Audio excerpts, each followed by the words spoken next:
over to you. Hello, everyone. Welcome back to the Human Responsibilities Tribunal and the Riff Raff podcast with me, Limina, and my co-partner in a crime. I don't know, David. Hi, David. Hello. David's coming to us from Nova Scotia, as usual. I'm actually on vacation, whatever that is. And I'm joined now by Zara Setna from the Collapse Life. Hey, Zara, how are you doing? Hi, nice to see you all. Yeah, you're all settled in Texas? Yeah, settled as nomadic folks can be. Yeah, for now, yes. Right on. So Zara is a Canadian as well, and so most of what we're talking about is going to be around the Canadian bureaucracy. Though I think we see it in the bureaucracy in many countries and with universities in many countries. So I'm hoping that that'll still be in your wheelhouse. And Absolutely. Payman, how are you doing? I'm doing pretty good. How are you? How's the craziness of BC these days? Crazy as always. So you ran for the PPC party, and now you have your own podcast, and your sort of specialty is like shining light on, I guess, the malignancy now that is government organizations in the bureaucracy. Yeah, kind of. I have conversations with regular Canadians, and I'll be honest with you. I don't talk to somebody who says life is good. I like going to the bar. I live in the city, so most of the people I talk to recognize something wrong in Canada. I bring them on, and they tell me their story. Yeah, I like that. I like that because there's something very interesting about the common man now, right? That their experiences and that the government and the ideology has become so imposing in just our everyday life where you're thinking about it numerous times a day. Yeah, no, it's all encompassing, and this is just not a way to live. I always say the government is just they're suffocating me. I can't live like this. Yeah, yeah, I like that. It's like a bad boyfriend you can never break up with. I'll take your word for it. And then there's Jamie, who's not quite on there yet, but he'll be joining us soon. So Jamie is an Yeah, escapee from the post secondary system. After years of education, he ended up finding some of the things that we're going to talk about today in terms of what research is, what research isn't, and how ideology and I guess just egotism has captured the universities. So, hey, Jamie, he's joining us from Tokyo. right. Yeah. So I'm here, in and out. I'm here. Yeah, okay, so his audio is not going to be great. He's in Japan, but that's okay. He's an expert on the topic for today, so we're glad to have him. Yeah, Yeah. yeah. Thanks. So maybe we'll just get to it. I'm just going to start with the email. Let's put that up, David. So I'm sitting at home. I'm a hunter. Huntress really is actually the term. And to be a hunter where I live and all across Canada, but particularly where I live, you have to be on a database that is the Alberta Environment and Parks, but it is run by the Alberta Conservation Association.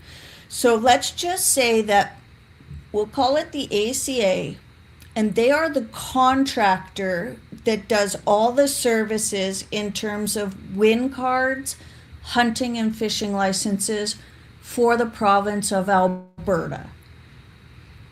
So I'm at home. We often get emails from the ACA or from Alberta Parks about our hunting licenses or your fishing licenses, or if there's been a change, or reminding you that the draws are open or that they're closing. We get those all the time. So then in January of 2024, I get this email. Game meat consumption in Alberta survey, and it has the Alberta logo saying it's the Alberta government. But if you go down the slide, what you can see is it's actually the Alberta Conservation Association asking us to participate in research about game meat consumption, and they've partnered with the University of Alberta.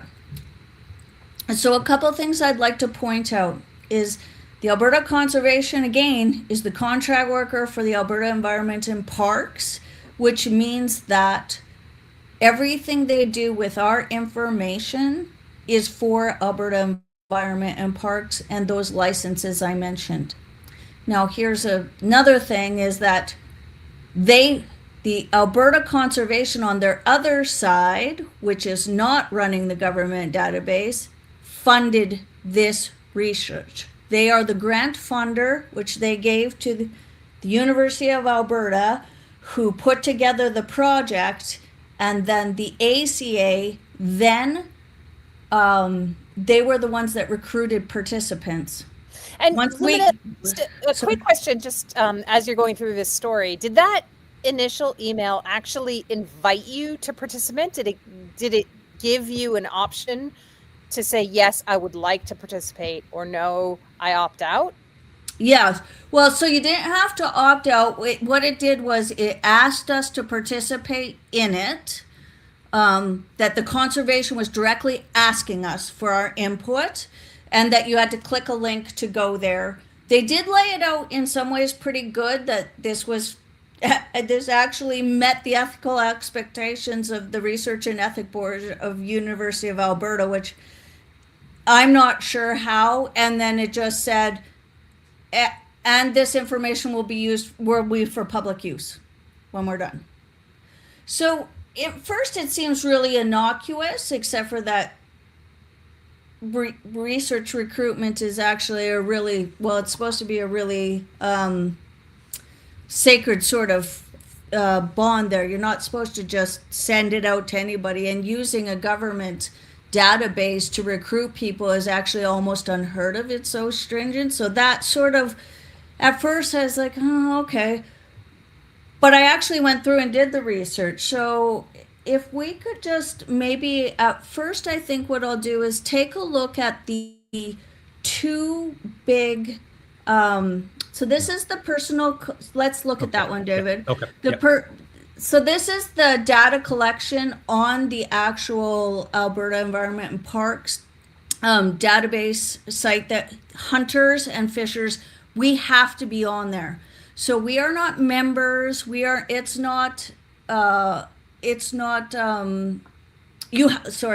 to be on there. You're mandated to have an active,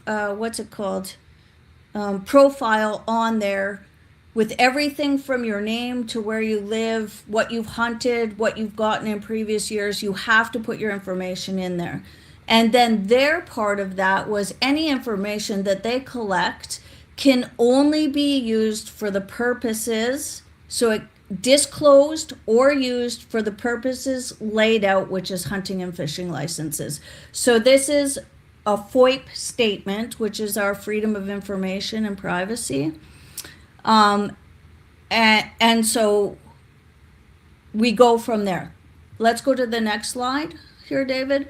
So there's actually a few legislations that it's on. If you can go back to the first bit. So there's that FOIP statement I just showed you that said that we have your information as the government.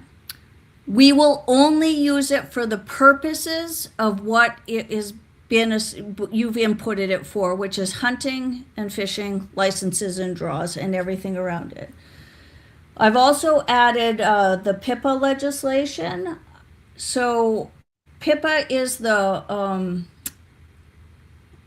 the non-governmental legislation for privacy for, say, NGOs or a private corporation, so that they're not using your information, and the statement is the same.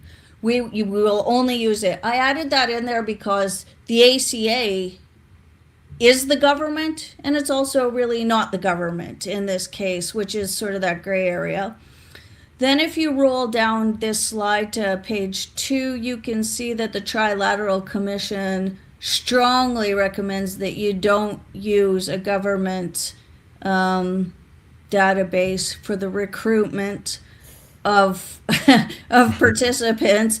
And it also really states too, because this is how this must be how some are getting around it, is that the recruitment of participants for any research project, whether you actually have to go someplace or whether it's a survey like this, which is considered low risk, is part of the research project.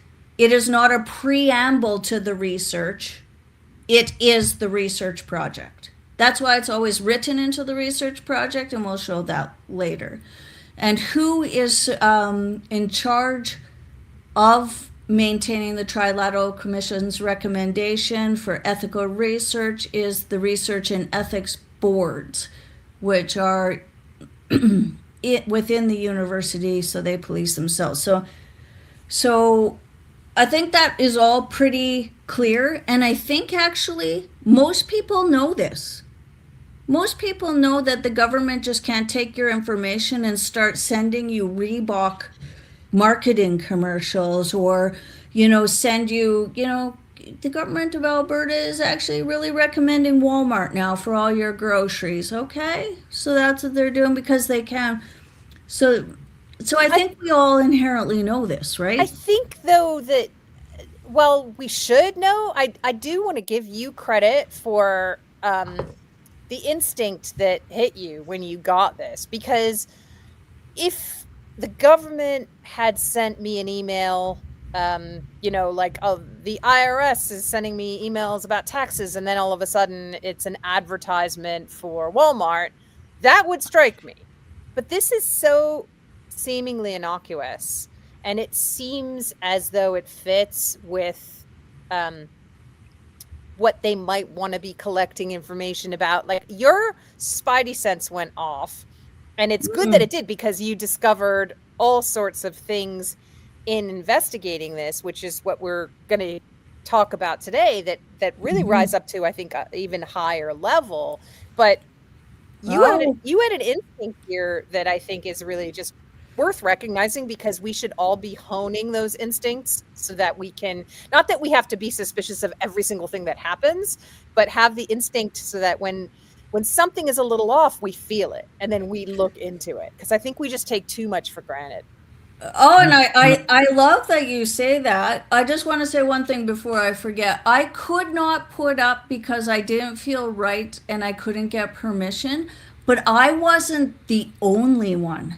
So on the hunting boards, there was things like, did anybody else get that creepy survey from the government? That's good. Oh, everything from, did anybody get that creepy survey, to I'm deleting it, this is clearly for lab grown meat, to it's none of their business, why are they doing that, to, so there was a lot of, and then there was a few that's like, I'll do whatever Alberta Conservation says because it has conversation in the name. Yeah.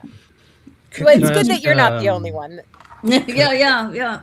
Could I ask Payman, your podcast is called In Lay Terms, and you talk to the ordinary Canadian about things. So why don't you tell me and our listeners, because this is way out of my area of expertise and knowledge, but I'm aware that government is extremely corrupt, and we're looking at some of the strata here today, in the weeds of this corruption. So why don't you tell me in layman's terms what we're talking about here today? Sure, I'll try. Yeah. I went through Limina's all her documents, and I was reading. It's a complicated series of events, but I would put it like this: you had a free people, like Canadians were free, and then you introduced this legislation where they say if you want to hunt, I'm glossing over the details. If you want to hunt, you have to register your email. So that's the first layer. And then you have this firewall that was set up, like the people that register, we promise you that we're not going to do X, Y, and Z with your email. And then they violated their own rules. They turned around and they did do X, Y, and Z, which is, in this case, they used her email for purposes other than simply hunting. And then on top of that, the purposes that they used it for was not to use the example Zara used, just redirect people to Walmart or redirect them to Subway. They used it specifically for something that most hunters would actually disagree with, which is lab grown meat. And this sort of ties into this. I don't usually use this expression, but this like whole of society approach, where they're They've gotten all of these different institutions and all of these different departments and offices. The one for hunting to get your email, all the money that goes into universities, for example, all of the money that goes into subsidizing these labs for growing meat, and they're tying them all together. So now Limina is just one tiny little ant for that. That's what Limina is to the government. They can just crush her.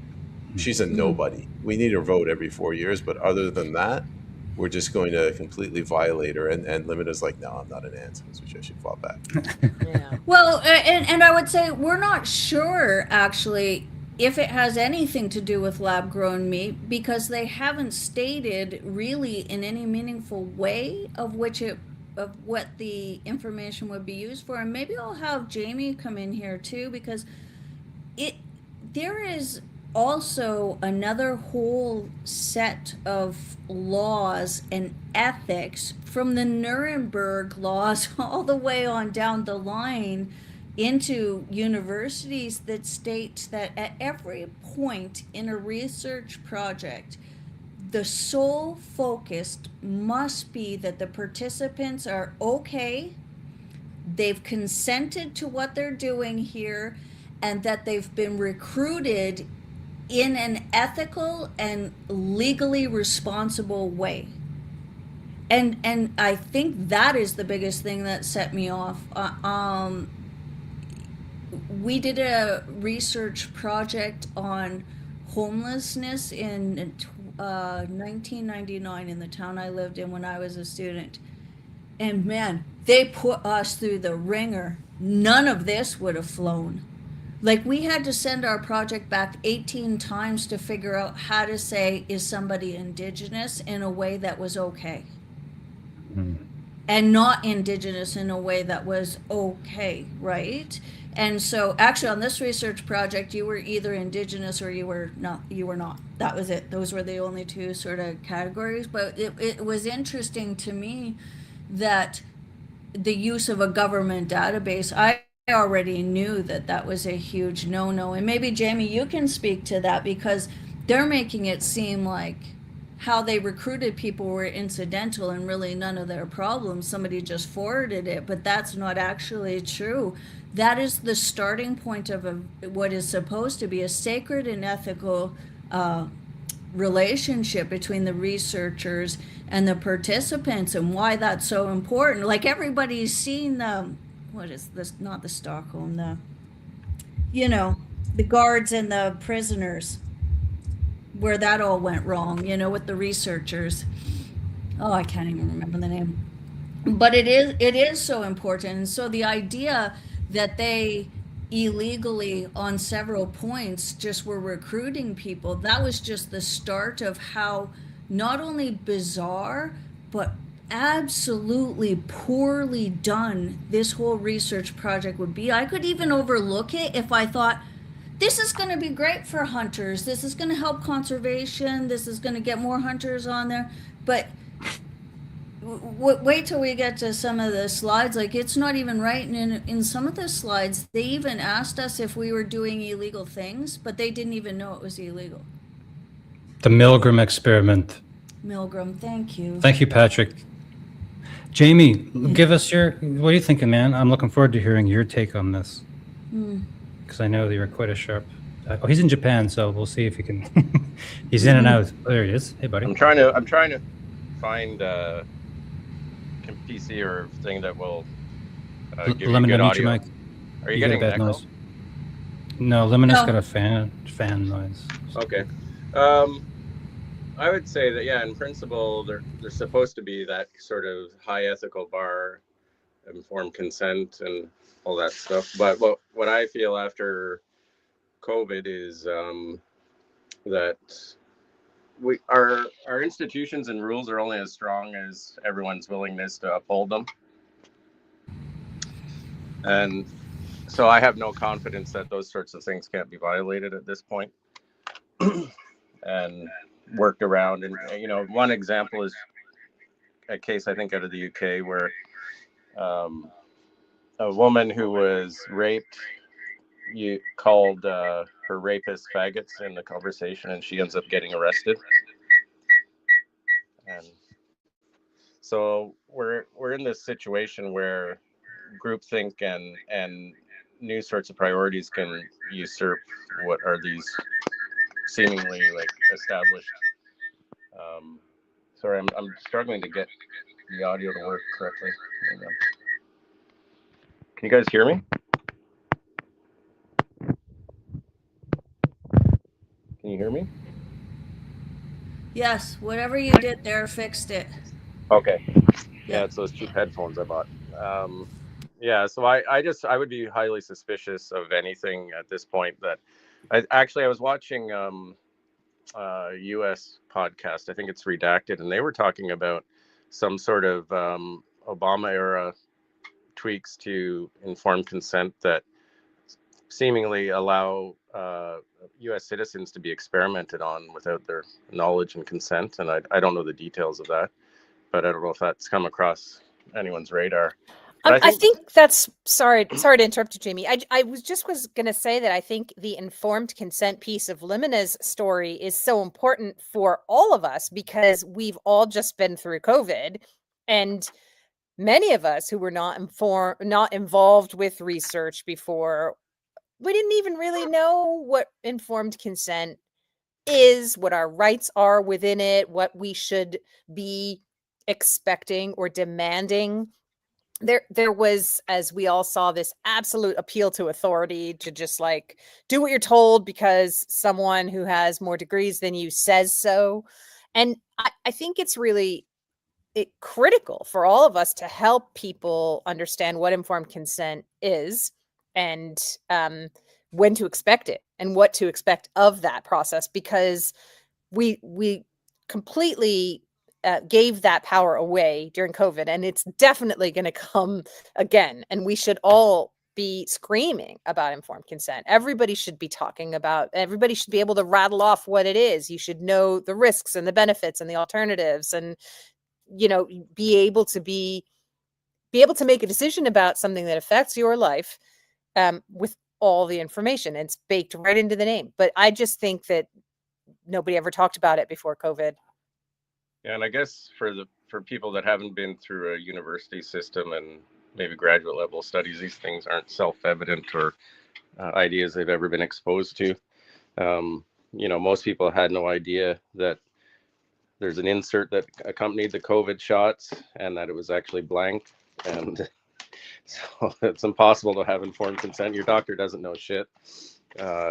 Everyone's it's just a mimic sort of behavior, and it's outrageous. But I'm also concerned too that the nudging phenomenon that came out of psychology and sort of made its way into government policy. I think this sort of mass data collection is part of a government's desire to be able to wield manipulative techniques on the population. And so knowing how much resistance or openness there is to lab meat is one of those prongs in there with their faulty assumptions about what constitutes ecological balance and the food supply. And so I suspect there's a lot of that nudging / shoving, and that's one of my concerns with this situation too. Lemony, you're still on mute.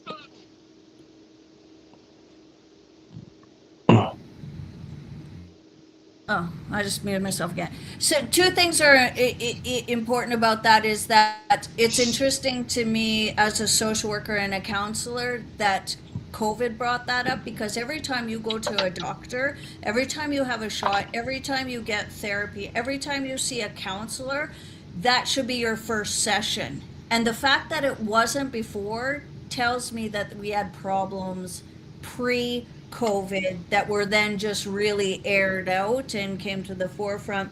The other thing is, and I just want to say this name and people can look it up, is the Access Consortium. It's part of the new International Harmonization Council, where they're trying to make everything streamlined internationally around medicine and what have you. And one of the things that is on the table now because of wearables is if you don't know your information has been harvested, that doesn't hurt you, and therefore consent may not be needed. Hmm. Yeah, so people can look that up because that's on a side note. Yeah, there you go. So Who so then who's maybe that we creepy philosopher? The guy that Yuval wrote Human. Harari. Yuval Yeah, Harari. yeah, where he's like basically saying we got to get under people's skins, and there's just Yeah. a lot of people out there who think they know better for others, and they don't mind using whatever techniques available to them to impose their will, and it's You know, just in the past 20 minutes or so, we've discussed the lab grown meat issue with relationship to this survey. So maybe Lavina, you can tie those two pieces together, because the survey was not specifically about lab grown meat, but you had an inkling No. that from the questions that they were asking, and then from looking at the researcher's background, and that was her main course of study, you kind of put pieces together. And I think that's another really important issue here is they collect information during research studies purportedly about one thing, but they may actually be using the direct information collected to make inferences or assumptions or to create a context around something completely different. So I think it's important to maybe clarify that this was not a study about lab grown meat. It was a study for hunters about what you like about the Meat. texture of meat or the mouthfeel or things like that. Yeah, so that is also another thing that sort of opened my mind up to is like, what the F is this about, right? So I did have some interaction with Todd Zimmerling, who is the head of the ACA. So maybe I'll do it this way. Let's throw up a few of those slides that I actually took screenshots of the research project that was on there. And one of the things that I couldn't get through to him or to anybody else is whether it's a low risk human research project, this one still involves humans, and even a human just filling out a survey is still one of those protected areas. So if you look at this, it's like, Want me to read it? yeah. Because this is Yeah, this go is ahead. unbelievable. So please select from the list below the most and least important attribute you consider when consuming game meat. Type of species: tastes good, familiar, easily obtained. Weird. Yeah. What do they care? What do they care? So you see that around food marketing. So let's just point out two things here. Well, a few things. Wendy Meisner's main focus is lab grown meat. She's the head researcher for this project, although they said she's got she's not got her hands on it. It's a grad student doing it. But even if you look at the top, you can see W. Meisner at Codulax. Like, it's clearly her research project she put out for the funding. So her hands are in there. And I Wisner. Let's just be clear. Wisner, not Meisner. Oh, sorry. My son's best friend's name's Meisner. Poor kid. And He's Wendy gonna hate me Meisner for was a this. CBC reporter, wasn't she? Well, Yeah. that doesn't bode well for her either. No. That's Wendy Mesley.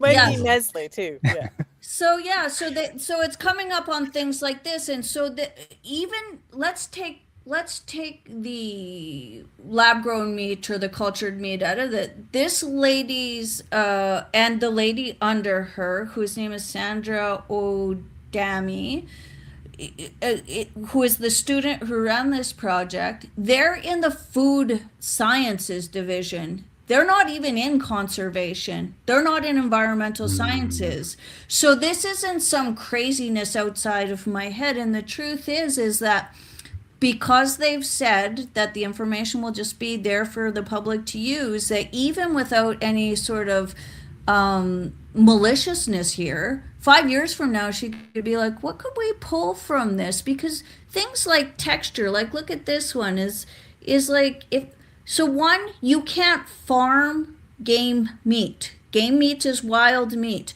You cannot sell game meat, and you cannot farm game meat. So if you have an elk that's farmed, it's not considered game meat, right? These are some of the things I brought up to Todd Zimmerling, saying that, like, one, I think that you've misused our information here to recruit us, but two, this project is so poorly put together as to be Yeah.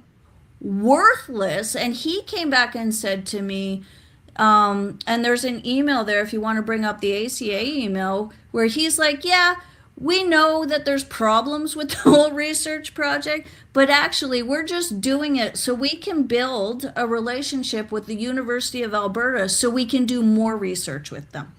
I can put that on the screen, but you got to tell me which number that slide is. Oh, it's 2 and it says ACA, I think. Yeah, give So me a you moment. can see here, while you're looking, let's look on this. Yeah. It's like, I like cooking. I Food spend is much time important and to my effort life. for choosing food. I think it might be worth revisiting whether it's poorly designed from the perspective of what are the intentions. So if there's actually thank covert you. intentions here, right, you might see that it's actually quite well designed for its purposes, just not the stated purposes. I never even thought of that, Jamie. Mm-hmm. Because if you were actually going that way, you don't care if game meat exists anywhere else, right? Because Yeah, that's like not if you're what you're if you're a getting at. Franken-meat specialist, that's maybe not really what you're after. But you know when surveys are conducted too, and they're trying to avoid leading the subjects, you know, they're crafted in a way that attempts to hide the desired answer and that sort of thing. So there could be that sort of thing going on if you read it from the right angle. I never even thought of that. I just instantly go to there's a lack of competency, right? So Is this the email you were referring to? yeah, so this is with Todd Zimmerling, and at the end, like, he got really accusatory of me of like trying to come up with nefarious intentions behind this research project. Like, he just, but at the same time, he said he recognizes there's problems. He recognizes that there's problems with the researchers, that pretty much they knew nothing about hunting. But that really food is the only reason he sees that is socially acceptable for hunting. So that's why they did this.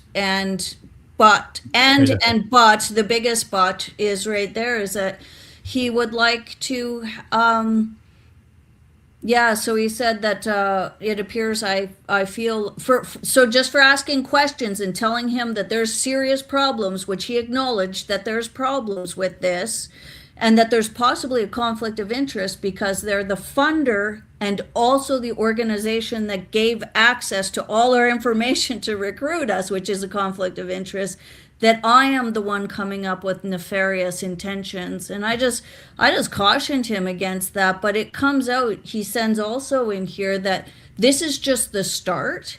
This is just the inception of the relationship that they want to continue to build, specifically with the Food Sciences Division at the U of A, to create more and more research. Limina, don't you feel assured? He says to you, it appears that you believe there's something wrong here, but he says, I can assure you there's not anything wrong. Or do you feel assured by Todd? So there's a couple of things here. So I don't see it on the screen right now, but you're saying that he admits that it was perhaps not the best designed research. Mm-hmm. But he also says that he funded this research, and although it isn't said in this email exchange, that the ACA is the holder of your personal information, and they are the ones who randomized and selected you to take part in this survey. So if he's admitting on the one hand that it was not well designed or executed, and yet we're the ones who kind of, supported it, we paid for it, and we are basically putting a stamp of approval on it by saying this is good enough for us to send out to the people whose names we have in a database. That's a problem as well. And you're just supposed to go, oh, well, I guess next time they do it, they'll do a better job. Like, no, next time they misuse my information to create more research with the Food Sciences Division, they'll do a better job. And, I'm just trying to say to them, research is only as good as the research project. Like, to me, it's so now you've misused my information, you've sent out this crappy research project, and I can already see that the information is going to be skewed and bunk. But then I never thought of what Jamie said is maybe it's not. Maybe it's not bunk. Maybe that's exactly what they wanted. I'm not thank sure. you. Thank you for people who are restreaming this and also commenting. Yeah, Christine agrees here. Exactly. The stated purpose is not the actual purpose. These people, my God, what's wrong with them? Well, what's wrong Elizabeth, is the clone thing, right? Is we had to introduce clone meat, the Canadian government says, because nobody would eat it if we told you we were going to, right? So that's why we don't want to do it. And that's what this feels like. We have to do it this way. Otherwise, hunters, the hunters I know, including myself, there is some sort of bond we have with those animals. That would be the last vestige to break, to get. We're probably the last group that's going to be like, yeah, lab grown sounds great. I love everything to have no texture or flavor. Awesome. That's a good point. You know what I mean? I think you guys. Yeah, hunters are the diehards We're the most. who think lab grown meat is an abomination of nature in general, yeah. which it is, of course. Sorry But for not cutting but off but there, sir. but Sorry. there's restaurants out there that are serving lab grown meat as we speak. And in fact, Yep. Campbell's Chicken Soup has, if you read the side of the thing, it says lab grown Gross. chicken meat. Yeah, so Gross, it's out gross. there, man. It's out there. Yeah. Yeah. Yeah, not good. And even if that was the purpose of it, it's just people have a right to know where this information is going to be used. And I think, and I said this to Todd in the email, is that I think that if certain hunters found out that their information was used in any way, in any part, to either market or produce or be misused in that food sciences part to get people into that, I think they would be harmed. I think they would be harmed. And I would say, just ethically, wouldn't you be, if you actually believed in ethics, wouldn't you be cautious about that? Can I just want to, like, you have two groups of people. You have one group, the hunters, that are passionate about hunting. And you have another group, let's just call it the state, that's passionate about lab-grown meat. And the first group, the hunting group, has to ask permission from the second group to go hunting. You need a hunting license, or you need to actually register. If you spun that around, imagine if vegans to pick vegetables had to come to hunters and get a vegetable picking license. So this is kind of like what I'm trying to say is the natural consequence of, it's seemingly a good idea to have a hunting license because of reasons. I don't know, the deer population. But once you cross that line, bad things start to happen. And right now what you see is the government's not respecting their own rules to, not willy-nilly send your email out to surveys, whether you agree with them or not. Yeah, well, for sure. And I think that is true, and I'm glad you bring that up, is whether I agree with it or not, whether it goes the lab-grown meat way or not, is not the government's right to take whole databases and use it for any purpose. So is it going to be where they're going to start sending me out marketing for this and that? Am I going to get tents? Am I going to get survivalist stuff? Are they going to be marketing prepper stuff? Even if that is in our wheelhouse, that's still not allowed, right? Even if you don't actually share the database, you can't. Somebody at ACA is not allowed to forward on wall tents for sale at half off. And they can play these games of, we didn't share it, it's fine, we didn't breach it because we didn't share it. But they clearly know you can't use it, or else we would be getting all sorts of marketing things from them that they would be paid out for. So it's already there. Interesting. So let's segue into the University of Alberta, because here's the funniest part. Todd Zimmerling from the ACA, the Alberta Conservation Association, is working really hard by illegal means and probably legal means to strengthen his relationship with the U of A. And you want to know what happened when I sent it? They blamed it all on the U of A. So I had it was almost a 1 year process with the University of Alberta, going back and forth with their rep. So actually, this didn't even have to be a big deal. I emailed the researcher twice, which I was invited to do in the original email, to have my questions asked or answered, and nobody got back to me. So then I got a hold of Todd and had a group email, and he's like, oh, I'll just do a group email with them. And nobody got back to me from the research project. Then I contacted the REB, which is the Research and Ethics Board at University of Alberta, and they sent out a group one. Surely, they said, I'll just have you in there and get them to get back to you. They never got back to me. But they did assure me when they had their own meeting that they had actually had several calls from hunters wanting to know what this is about. And once they answered, because they answered, of course, all their questions, I was the only one that somebody didn't get back to. And all the other hunters were satisfied. Therefore, I should be too. So it's interesting, and that's how we started. And then 4 months later, I said, well, what did you come up with? Did you talk to the researchers? And then 2 months later, I'll send another email saying, it's now been 6 months. Where are you? Where are you? Where are you? Oh, I'm sorry, I'm doing this and I'm doing that. And we're doing a deep dive investigation. So let's just look at that slide for the U of A. There should be two. What I found when I messaged or sent any letters to the University of Alberta is I actually had to inlay the legislation because they didn't know it. Is there a number on that slide? Sorry. Sure. I got a lot of slides. Yeah, I just wanted to make sure this was up because I don't want to be one of those. It says U of A, so there's 3. U of A email thread is one of them. And it's one of the ones you put in the StreamYard? Yeah, let's see if I can get it in there myself.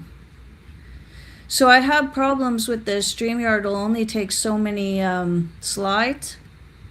I can show you the whole file folder right now, No, right here. it's okay. Boom, it's one of these, right? Mm-hmm.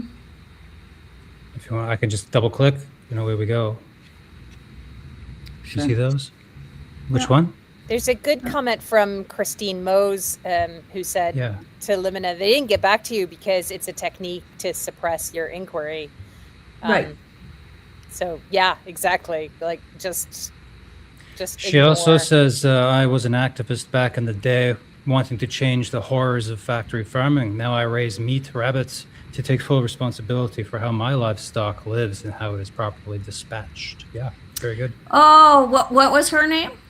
Christina, me too. Me too. And that's also why I hunt. Because that animal has one bad second. And sometimes it doesn't. Like, me and my husband have gone out and we've created, I guess I would say, a bond with the animal, or we've been in such awe that we've just watched. We've just watched it and to see what it's doing, right? And so I find that I just uploaded it there. Do you see it? Slide 10. I'm not under. Not this one. Not this No, one. Not this one. no. Sorry, everybody. No, it's I'm the this producer, one. but I'm not doing a good job. Not this one. This one. Here we are. Sorry. This Yeah. one.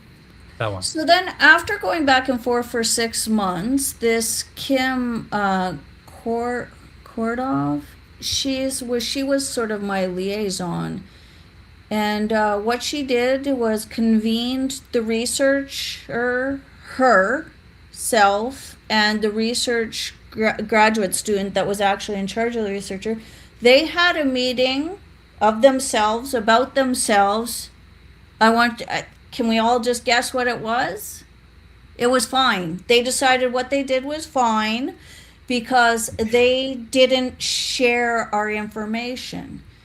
But that is not what the legislation says. The legislation says they may not use or share. So of course, here's another, this is a letter. So again, I'm showing people these letters to let them know this isn't just something I'm complaining about. I've spent hundreds of hours going back and forth with several agencies trying to get through this.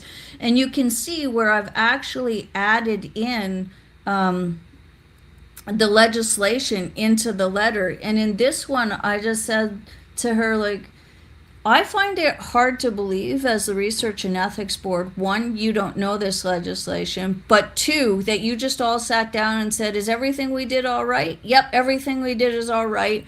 You never talked to any of the participants to make sure they were okay. You never checked any of the hunting forums, which I sent them. I sent them links. I showed them things that is saying to them that this is not being well received. And that tells you ethically you've gone wrong somewhere, right? They sent me a letter back saying, no, we've met with ourselves again. And we say it's fine. So I actually asked for it to go up to the chair of the Research and Ethics Board.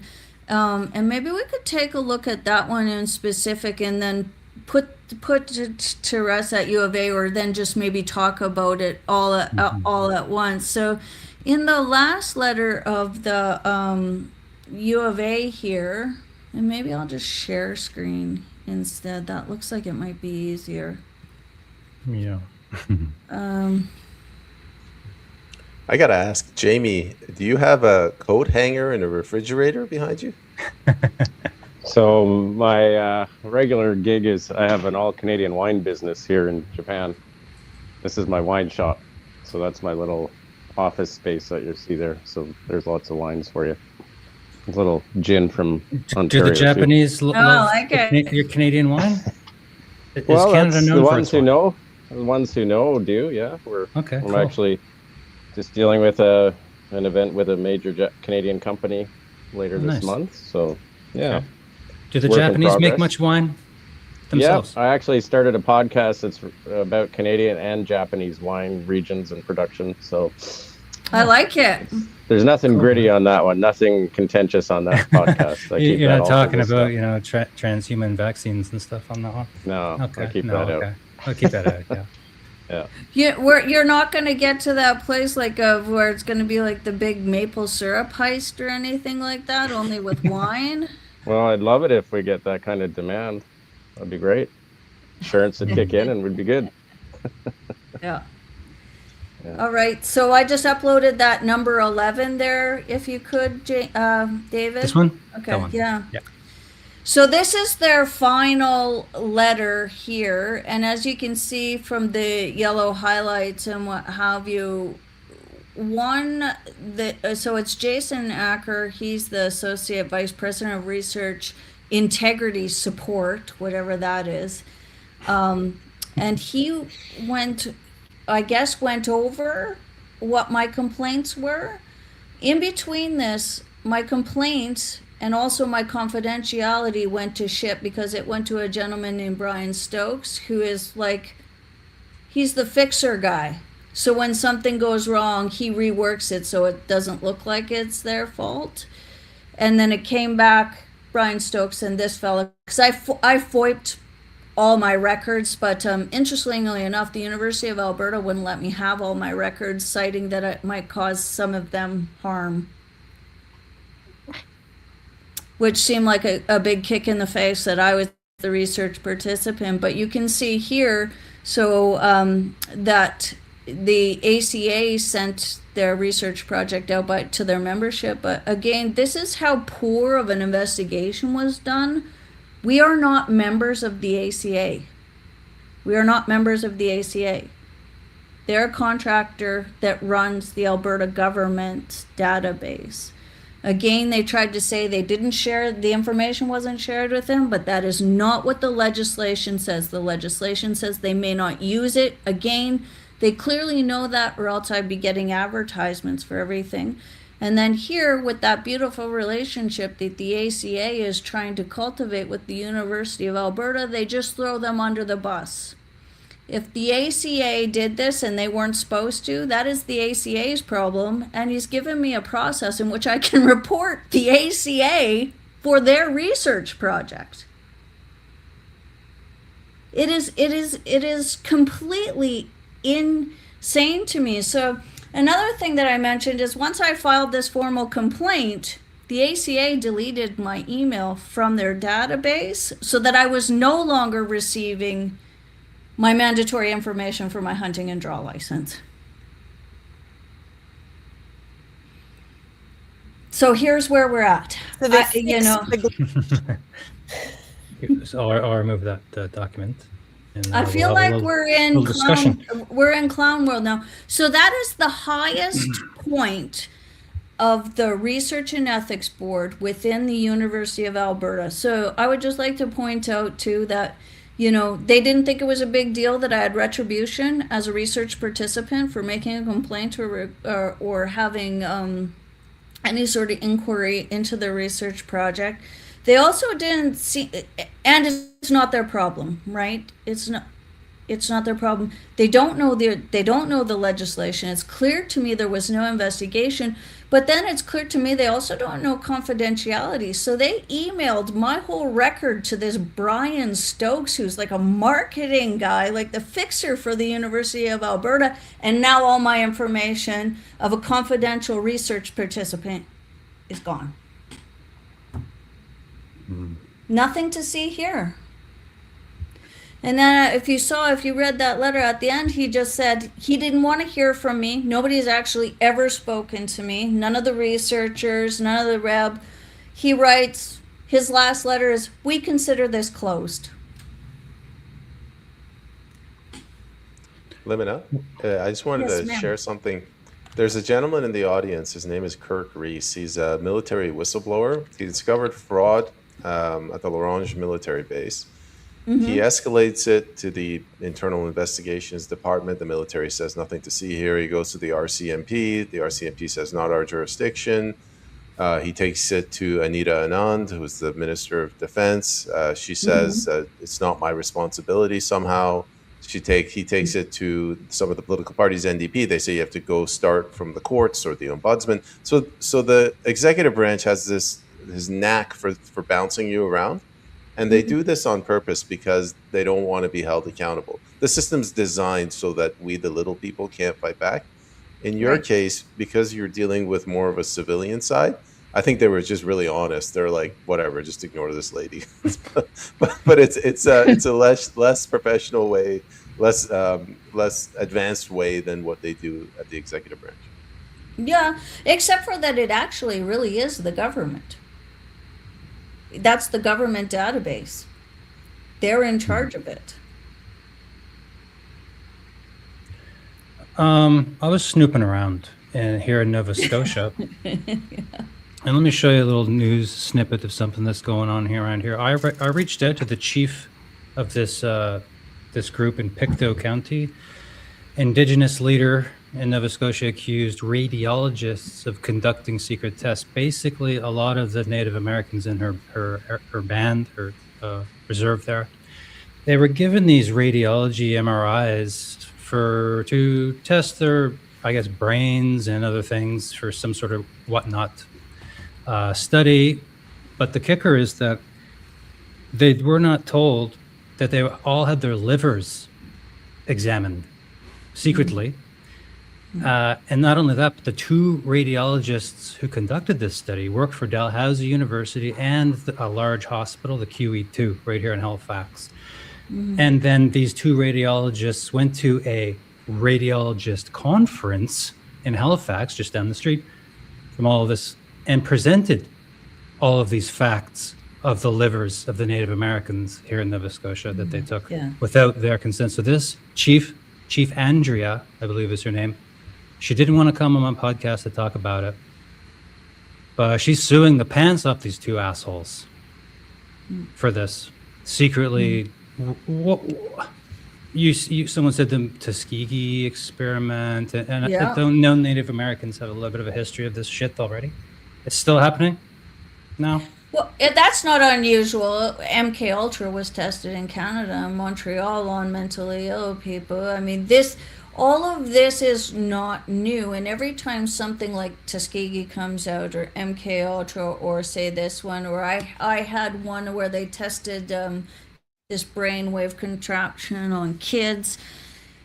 They put together a new set of laws, like Pam was talking about. It was like, the perpetrators are coming up with the laws, but they know the laws don't work. So then you get caught into this endless carousel of bureaucracy where you're going from one thing to the next. Because after the Reb closed my file without ever speaking to me, I did go to the ombudsman, but the ombudsman can't do anything because it has to be the Alberta Environment and Parks. And even though it's their database and their contractor did it, and even the contractor DOA memorandum of understanding, which I read, said that ACA must adhere to all the legislation for the ministry, and they didn't. It doesn't matter. The ombudsman can't get them. So then I went to MLAs. Everybody passed the buck there. Then I went to the Human Rights Tribunal. And actually, the Human Rights Tribunal was kind of maybe the most honest one after my appeal, which was basically this: everybody gets that same shitty service. So if everybody kind of gets it, it doesn't matter, because, technically I'm disabled. Obviously, I have some cognitive function stuff. I'm not the smartest or the fastest when it comes to this. I usually think of something really brilliant like a month later. That they just said basically we can't do anything. Now the Privacy Commission has tried to do some stuff, but like I've even sent out letters to certain lawyers, and I just maybe because there wasn't a contraption involved, like the kids or wherever, where nobody laid hands on me, people can't see it, but it's still just as egregious, and it's still that same mechanism.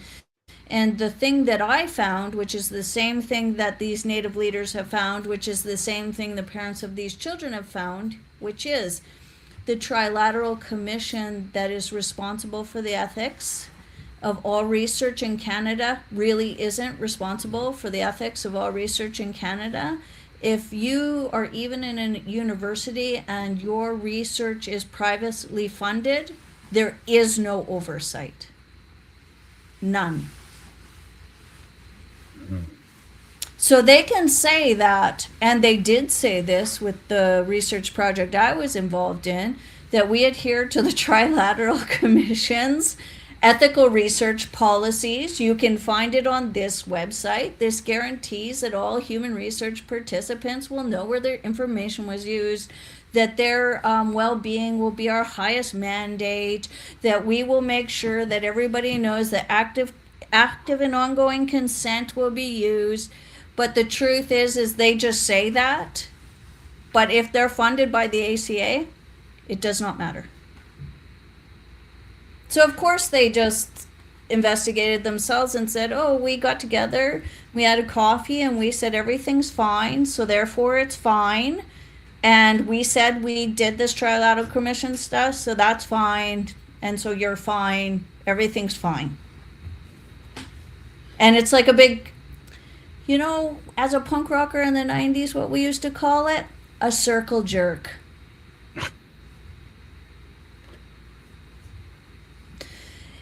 And therefore, where do you stand here? So I have one complaint that's still being heard, but has gotten so ridiculous, it's that same thing. And it was 1.5 years with the OIPC, which is the Privacy Commission, which is the one that the University of Alberta told me to report the ACA at, which I did, and I did report them before they told me to do that. And I've gone through with a nice fella named Gary, but I actually, on the 4th phone call, actually had to read him the legislation before he actually even got what the complaint was. And he's a senior investigator. And what I found is that first portion of it isn't even an investigation.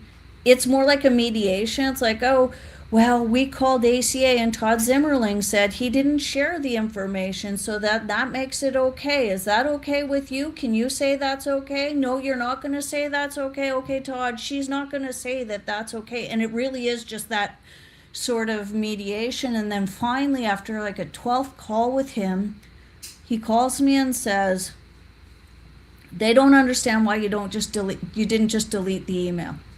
This is what they've said. Why didn't you just delete the email? And I said, well, because one, I just don't delete things. I'm just a pack rat. And two, that's not really the point. Man, I admire your resilience and fortitude in doing this, because I'm in college, just community college, and these people are driving me effing crazy. And they have no, they don't listen to complaints. They don't care about whatever, and the environments that adults have to deal with in these environments. So to manage to think that I could fight even this smaller level of just a bunch of idiots at my local community college is such a wall of moronic, stupid DEI cult people that think men can be women, and they teach it to me in my classroom. And to try to fight this system, like, I don't have the stamina. I'm exhausted just from my my minuscule situation that mirrors yours. And you're emailing these guys 12 times, calling them 12 times, and you got you're collecting all this data. Like, I would be in an insane asylum trying to go through all this stuff. So I just wanted to tell you, I had kudos to you for having such resilience to fight the fucking system. I want to second that, and I'll have to jump off, unfortunately, but I do just want to commend Limina on this, your tenacity and your doggedness on this. I know we talked about it, I think, a few months ago, and it was so disturbing you that I sort of said, is it worth continuing? And you said, I don't really have a choice. This is just how I am. I'm just going to keep beating this. But, I'm so pleased that you have, in spite of the difficult circumstances that it's put you under, because I think it's just it's really important when you uncover something that's been done wrong, that you expose it, even if the outcome is hopeless. I think what you've at least done is shown those who have power that you've put them on notice. Like, I know what you're doing. I've seen it. You know it's wrong. I know it's wrong. Whether anything happens, that's there's only so much you can control, but you've at least shown them that they can't get away with this stuff without anyone noticing. And the fact that they literally came back to you and said, why didn't you just delete the email? It's like, I think that's actually just like the beautiful bow on the top of the whole thing, because it really just goes to show they just don't get it, and that is not the point at all. So unfortunately, I'll have to jump off now. I wish you we'll talk soon. We will talk soon. But thank you for including me in this. Yeah, and, thanks for coming on. I really appreciate it, Zara. And thanks for fighting the good fight. So we'll see you soon. Thanks. Bye, nice everyone. to see you, Zara. Bye-bye. Bye.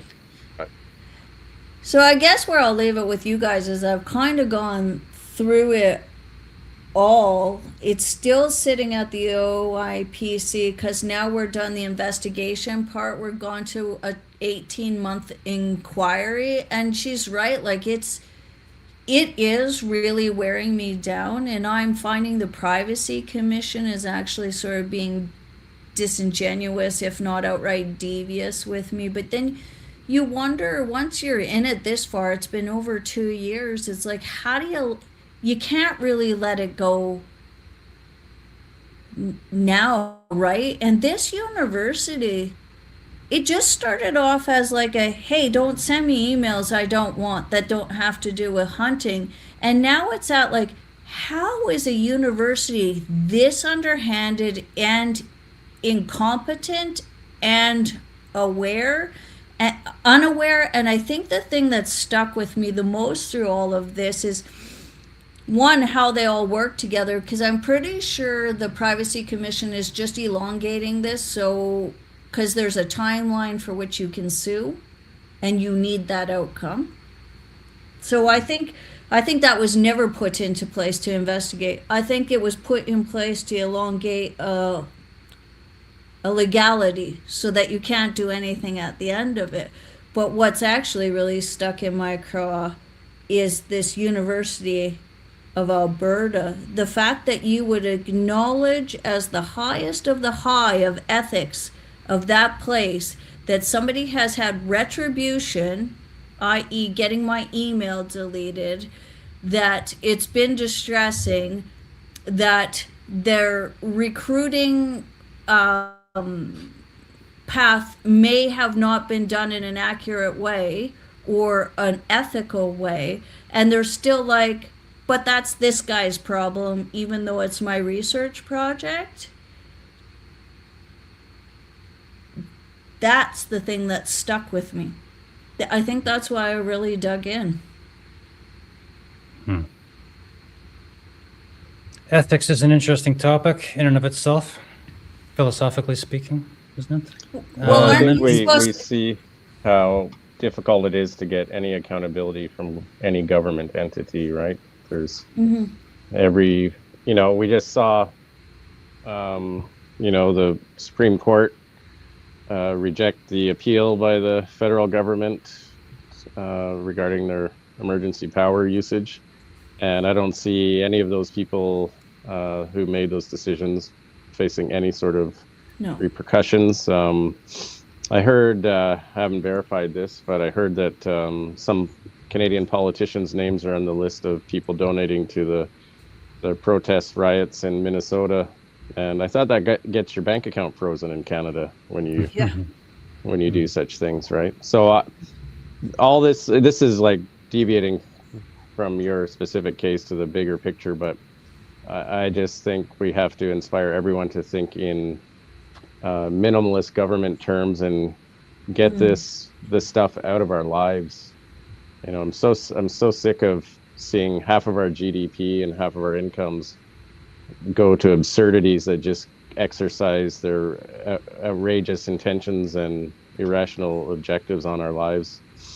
We're being taxed to death, and payment we shouldn't be giving them any information. I think that's one of the best things to do too, is starve them of information that they could wield against us.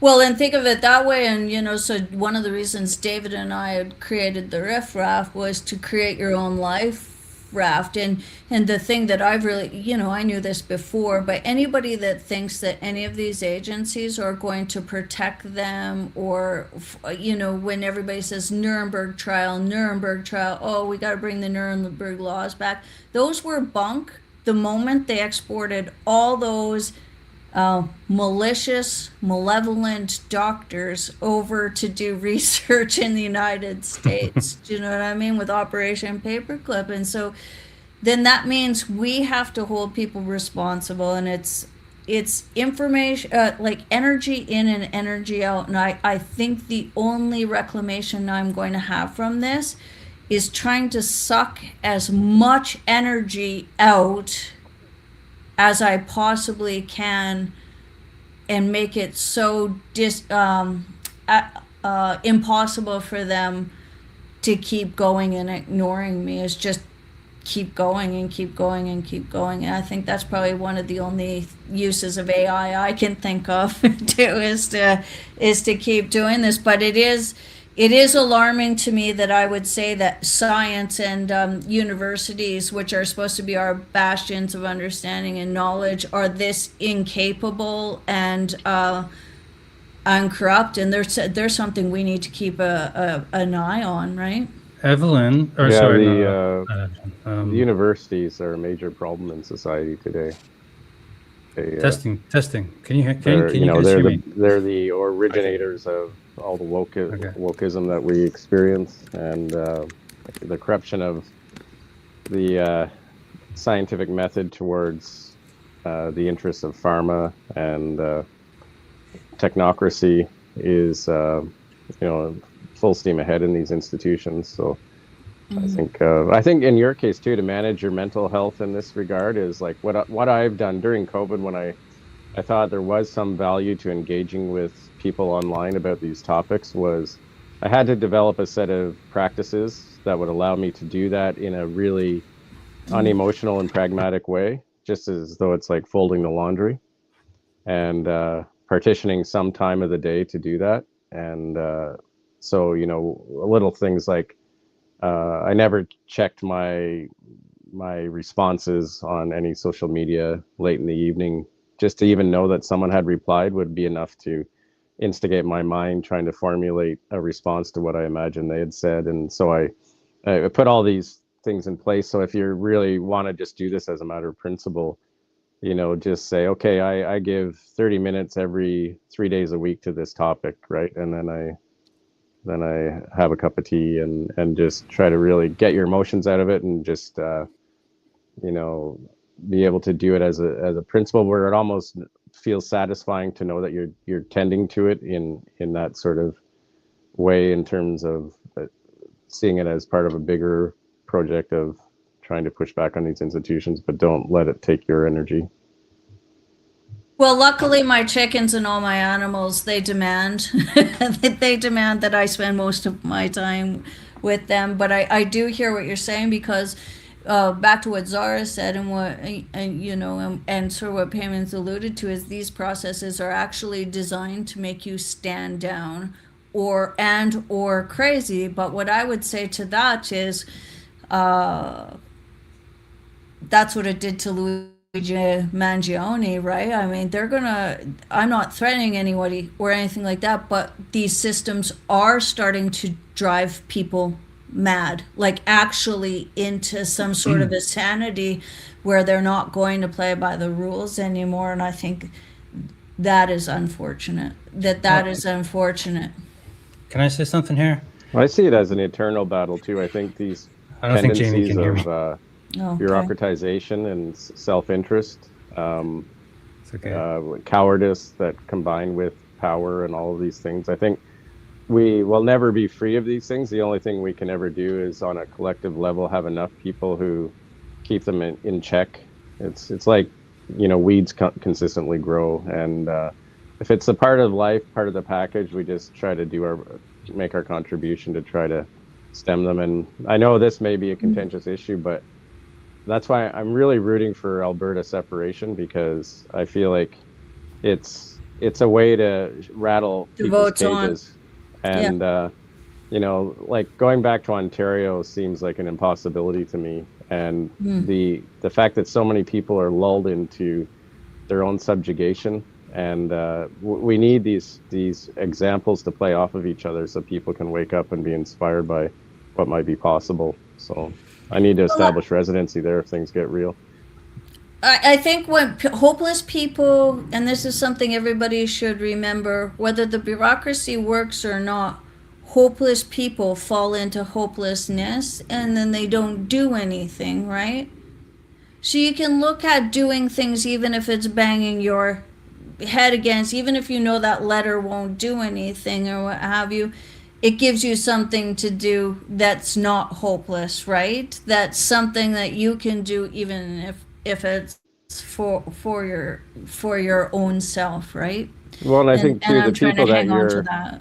The people that have to deal with your complaints are also given some discomfort from their actions. Like during COVID, when they were doing their absurd anti-logical vaccine passports, I would tell my family, I'd say, when you go to a restaurant and they do that, say you need to see all the vaccine documents of all the staff in the kitchen too, to make it uncomfortable to just operate in these ways, and so that they become afraid and start complaining to their managers, and it creates a ruffle in the system.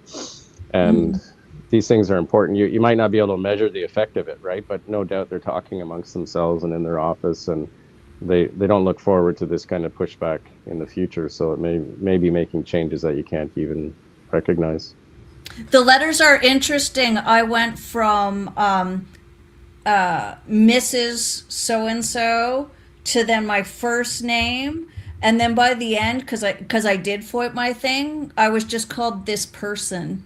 this person has emailed again, and I just thought, I mean, I'm sorry, David's just gone through the worst girl game, but as a girl, that means my girl game is working because I'm just this person now, right? You know, and so I'm trying to take some solace in that. But I'm really hoping, like, with you guys coming on, and there is other parts of what a failure of the Human Rights Tribunal would be, because I've asked for help 4 times as a disabled person to get through these processes. To now I've asked for an advocate because the OIPC actually lied to me to try and get me to sign off. Either that or the fella actually has no idea what consent actually means. So now I'm glad you guys came together, because I'm hoping with all our audiences and sort of this explanation that maybe there might be somebody who could or would come up and give me a hand, right? That would understand this legislation, how to get some traction. My understanding is this might go to a full inquiry at the Privacy Commission, but I don't really honestly think that means anything. This is going to have to be something different. The U of A needs to be outed for their shitty response to how they've treated their research participants, their research project itself, the information, and the bureaucracy.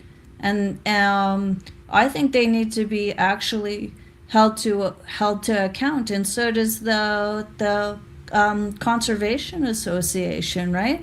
To just call me things and make it seem like I'm just somebody that's looking for something nefarious rather than hearing what I say is a game I played when I was 7. You know, well, I don't have to listen to you because you're bad. I saw you kick that kid once. You know, it's like, no, you actually have to be held to account. You're in charge of a lot of information. Oh, they are baiting you to communicate in dishonor. Yeah, I don't. Thanks, Christine. The more they try and beat me, the less swearing I do, believe it or not. There's not even one fuck in all of the letters I sent. Payman, how are you doing over there, man? Happy Freedom Convoy Day, everybody, by the way. It's the anniversary of the Freedom Convoy. Speaking of, fighting against systems, and being driven kind of crazy, like I'm still trying to eat all the food I prepped 5 years ago, like all the dried beans and rice and shit that we got. I thought a military Humvee was going to come out my driveway and inject me and my family. David, are you That's talking? how scared I was. Moving, but I don't. Yeah, you just can't hear me. It's okay. Something to do with you being in Japan. Jamie, we can hear David, but for some reason you can't. Yeah. Can you hear me, Jamie? He can't hear anybody. He can hear me. That's weird. You can hear me. That's weird. Anyway, I think we're slowly working towards a wrap up anyway. Yeah. So maybe I'll leave it with you guys. Like, so build your own life raft. Payman. I like how you explained everything in layman's terms, or payman's terms, as I like to say. And of course, I like you, my neighbor to the west. Do you have any advice for people? Let's say for myself, is there a way forward for me? Is there anything you can think of? Any contacts? Could you put it out there? And do you have any advice for anybody that's sort of come up against something that's a complaint? Like, I can see how there's big healthcare complaints that people should put in, to the healthcare system or the education system. So, do you have any advice for us as people? Yeah, I mean, I always tell people minimize your expenses. You can, be more sovereign. But I guess in this context, you can't use the systems. You can try. So you can try going through the ombudsman and filing complaints, but they don't care. Like, these systems are broken, and they'll ignore you. I think the only option we have left is putting pressure during election time, and you can't do it on an individual basis. Like, we have to organize the freedom groups are a good way to do it.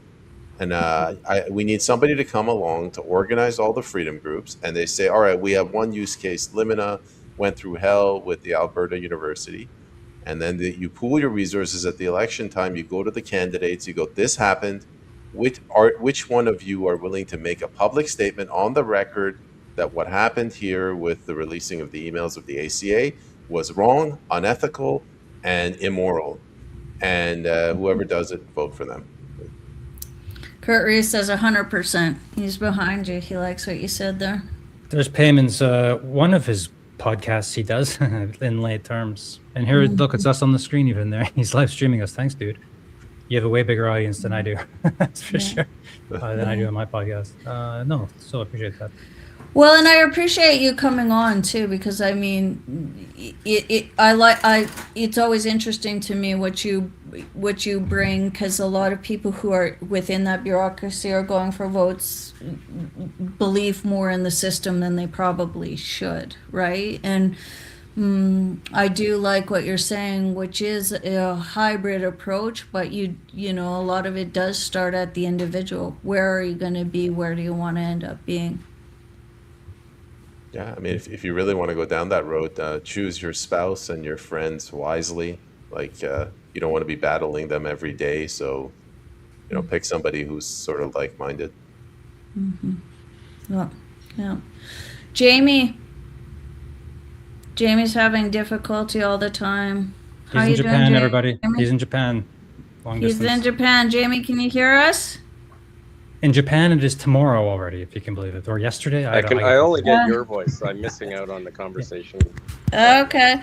We're just wrapping up, Jamie. Do you have anything to say? Do you have any other ideas that I can follow? What do you say to other people who are, coming up against these things and how they should proceed? And I guess really, I'd like to have any insight you have on these university systems.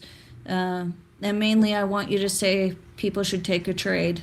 Go for a trade. Go for a trade. Yeah, I'm a byproduct of spending way too long in the university system. And do something useful. Learn to build something, grow something, make something. Read philosophy on the side.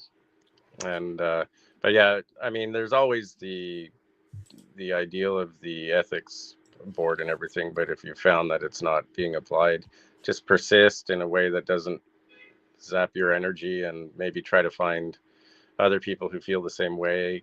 Keep knocking at doors of media that can bring attention to the topic, and make it uncomfortable. If you believe they're in error, make it uncomfortable for them.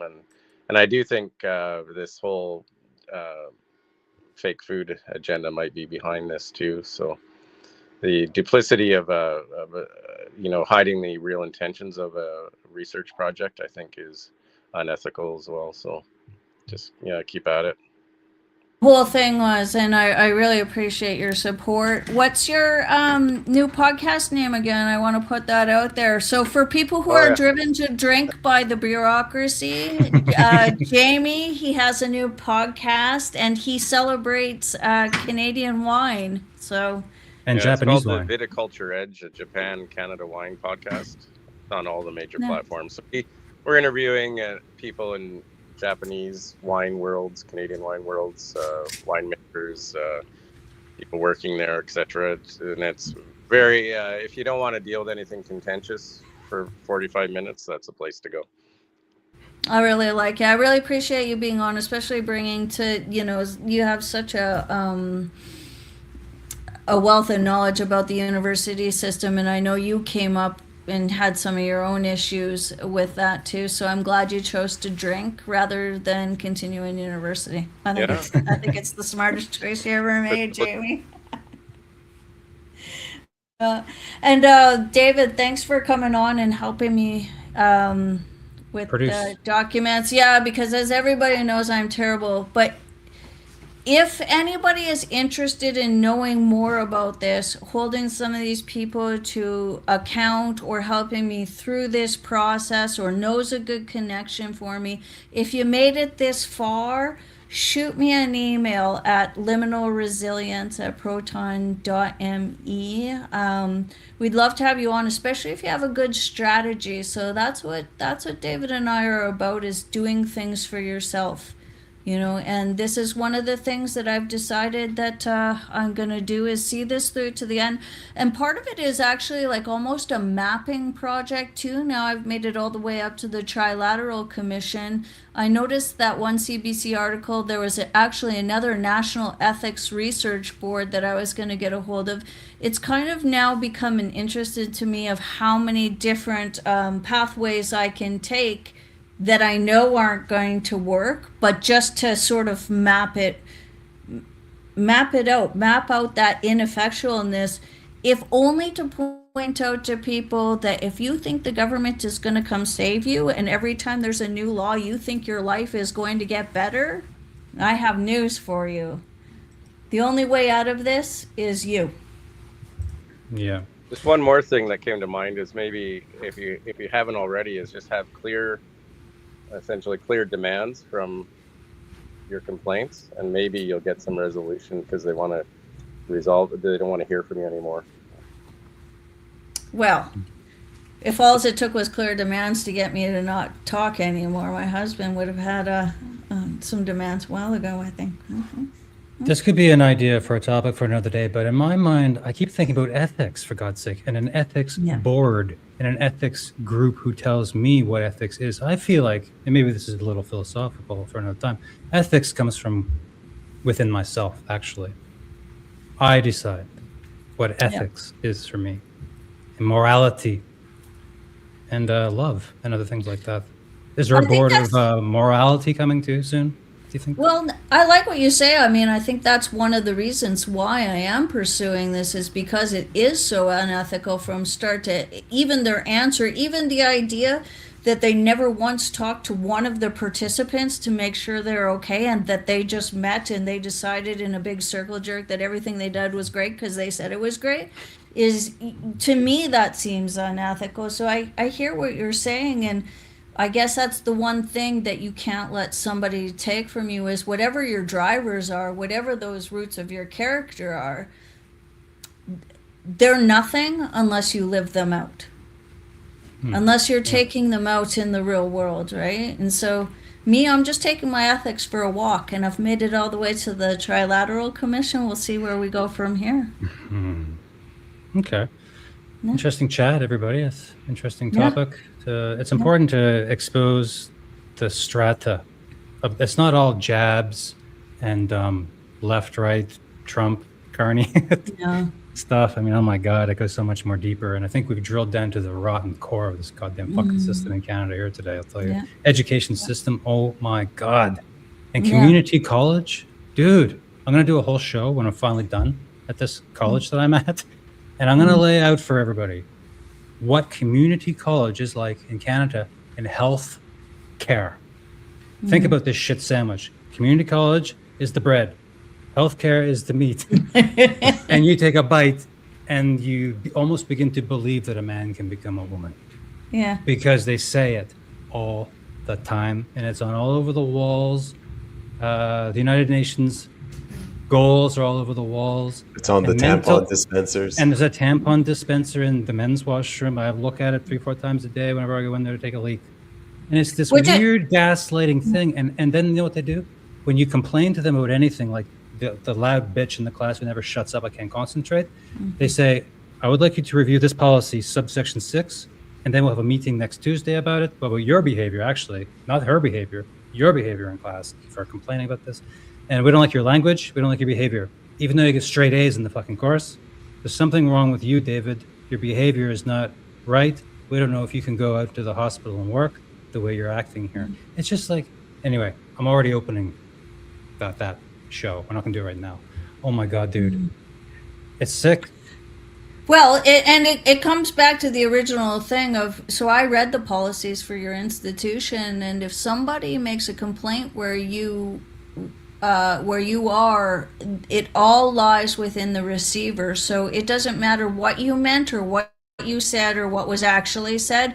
If they took it the wrong way, then that is the complaint. The receiver is in charge of the whole process, and we kind of see that everywhere within that system. Is we said it's fine, we said you're wrong, we said it's this, and therefore it is. And funny that that's the educational system, right? There's nothing behind it.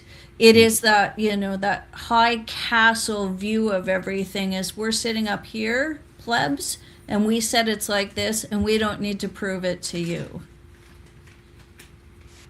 Right? No, they sent me an email. I can't hear you. Your hands in front of your mic. Oh, sorry. You're good. Yep, cool. No, It's worse. David, there you go. Okay, I'm back. My microphone is Oh, yeah. One last. They sent me an email recently. We see that you changed your seat because I can't concentrate where I was sitting. So I moved to a different area of the classroom. I just changed seats. We see you've changed seats. We would like to have a meeting with you because we feel that maybe something was off, like your neighbor is a little bit thinks that maybe you don't like her or something. And I thought, show me the fucking policy on changing seats in the goddamn classroom. Yeah. Hurt feelings? But I think I'm not I think responsible for other people's feelings.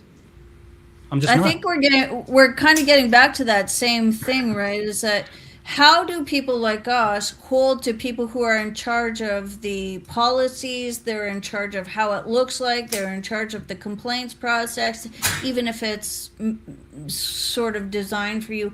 How do we bring them to account? And the truth is what you've learned and what I've learned is it's really difficult. Although I would still say I like what Jamie said. Is that just sometimes making them put out the energy, of, well, you can, people, greater people than this have tried to ignore me. So we'll see we'll kind of see what happens. But, it is a lesson in patience. And one of the things I came up with during COVID is there is no law they won't make, and there is no law that they won't break. And you should remember that. Yeah. Because you're not involved in any of that, right? So, anyway, we should wrap it up. Everybody's been super generous with their time. Thanks, Jamie, for coming in from Tokyo. I really like what you brought there. Some of that stuff you said about the university and that research project I never thought of. I love payments terms. Thanks for coming in and helping me and my partner to the west. I really do appreciate it, and I really do appreciate, because these things are confusing for people, what you kind of bring to the table and sort of your understanding of it. And I do think that a lot of what I heard today too is that I need to sort of mitigate myself. I'm 24 months out with nothing. Not even an acknowledgement, except to say, why didn't I actually just delete that email if I didn't like it? But Limina, they asked the ethics board. They say, hey, ethics board, we got this irritating hunter. They say, tell it, whatever, don't worry about it. The ethics board says, don't worry about you. I don't know. What is that? How they talk, literally? Anyway, probably not. I'm not smart enough. I'm not even smart enough. I just say, go fuck yourself when I hear this stuff. So that's why I can't even. Yeah, I say, just go fuck off. Yeah, leave me alone, God's sake. Yeah. I got no time for it, man. This DEI bureaucracy stuff. So it's gonna be hard for me to graduate. Actually, I actually am causing a lot of trouble.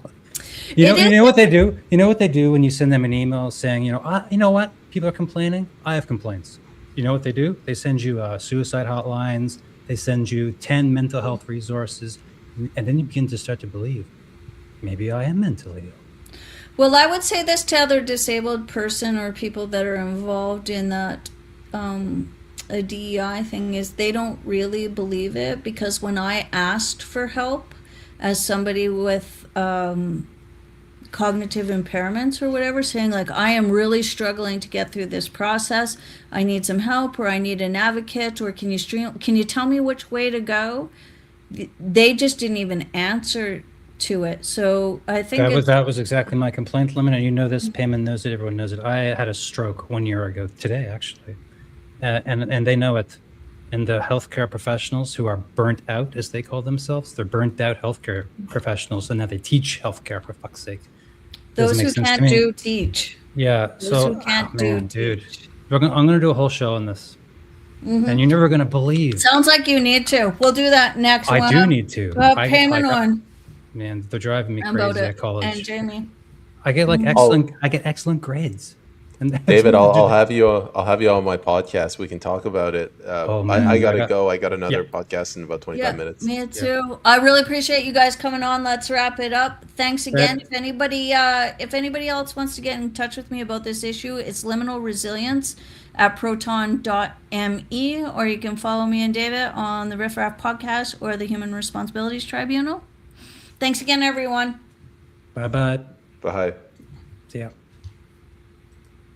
End stream right